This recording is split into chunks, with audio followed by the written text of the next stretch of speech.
আমি আজি স্টাৰ্ট কৰিব খুজিছোঁ আৰু স্টাৰ্ট কৰিবৰ কাৰণে আজি আমাৰ মাজত উপস্থিত হৈছেহি আপোনালোকে সকলোৱে জানে অসমৰ এখন অতি চিনাকি ৰিসৰ্ট আছে আমাৰ খিলঞ্জীয়া থলুৱা মানুহৰ এখন ৰিসৰ্ট আছে মালিকানাধীন দিচাং ৰিসৰ্ট সেই দিচাং ৰিসৰ্টৰ দিচাং ফাউণ্ডেশ্যনে আজি আমাক প্ৰথমটো যেটো লট আমাৰ যে আমি ২৫,০০০ টকাকে এখন গাঁৱত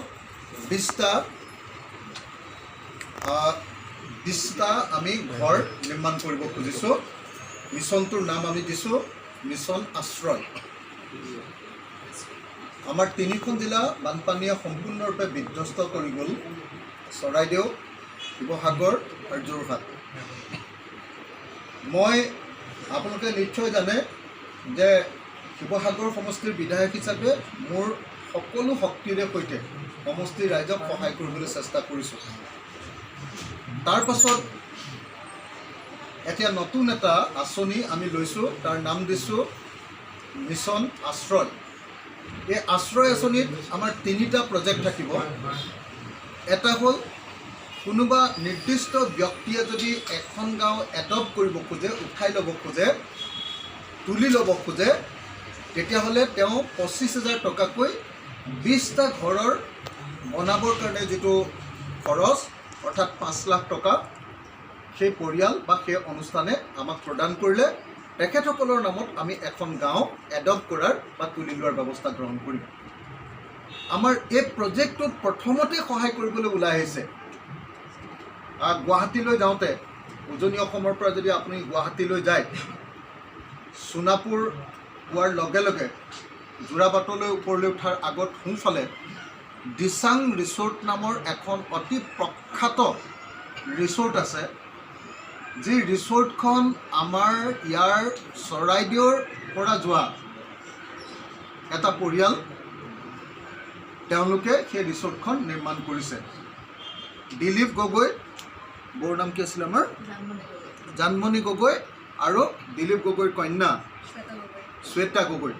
আজিকালি শ্বেতাইও সেইখন চোৱা চিতা কৰে। তেখেতসকলে অতি সুন্দৰকৈ দিচাং ৰিসৰ্ট নামৰ যিখন ৰিসৰ্ট, সেইখন অতি প্ৰফেশ্যনেলি আৰু অতি চাফ চিকুণকৈ মানুহৰ কাৰণে উপযুক্ত এখন ৰিসৰ্ট গঢ়ি তুলিছে। অসমৰ খিলঞ্জীয়া মানুহবিলাকে গঢ়ি তোলা এটা গুৰুত্বপূৰ্ণ অনুষ্ঠান হিচাপে আমি দিচাং ৰিসৰ্টক জানো। সেই দিচাং ৰিসৰ্টে এইবাৰ আমাৰ বানপানীত পৰা শিৱসাগৰ সমষ্টিৰ ২০টা পৰিয়ালক এডপ্ট কৰি ল'ব খুজিছে, তুলি ল'ব খুজিছে। গতিকে মই শ্বেতা গগৈ, আমাৰ বৌৰ নাম আমাৰ জানমণি গগৈ, আমাৰ দিলীপ গগৈ দাদা, এই পৰিয়ালটো আৰু দিচাং ফাউণ্ডেশ্যন, তেওঁলোকৰ যিটো অনুষ্ঠান, সেই অনুষ্ঠানটোৰ নাম হ'ল দিচাং ফাউণ্ডেশ্যন। সেই দিচাং ফাউণ্ডেশ্যনক আজি আমি তেখেতসকলৰ পৰা এটা প্ৰথমটো আমাৰ এই মিছন আশ্ৰয়ৰ প্ৰথমটো মিছন আৰম্ভ কৰিম। তেখেতসকলে আজি আমাৰ হাতত ৫ লাখ টকাৰ এখন চেক তুলি দিব আৰু ৫ লাখ টকাৰ চেকখনেৰে আমি এখন গাঁও তুলি ল'ম। সেই গাঁওখনৰ লগত দিচাং ৰিসৰ্টৰ আমি মানুহবিলাকৰ ব্যক্তিগত সম্পৰ্ক গঢ়ি দিম। সেই গাঁওখনত আমি দিচাং ৰিসৰ্টৰ নামত এখন আমাৰ বেনাৰ এখন, মানে কি ক'ব, এখন চাইনবোৰ্ড, ফলক এখন আমি ৰাখিম। আৰু তেখেতসকলে পৰিয়ালৰ মানুহ হিচাপে মাজে মাজে আহি সেই পৰিয়ালকেইটাক কেতিয়াবা সাক্ষাৎ কৰিব পাৰিব, কথা পাতিব পাৰিব, ঘৰুৱা ধৰণে কাম কৰিব পাৰিব।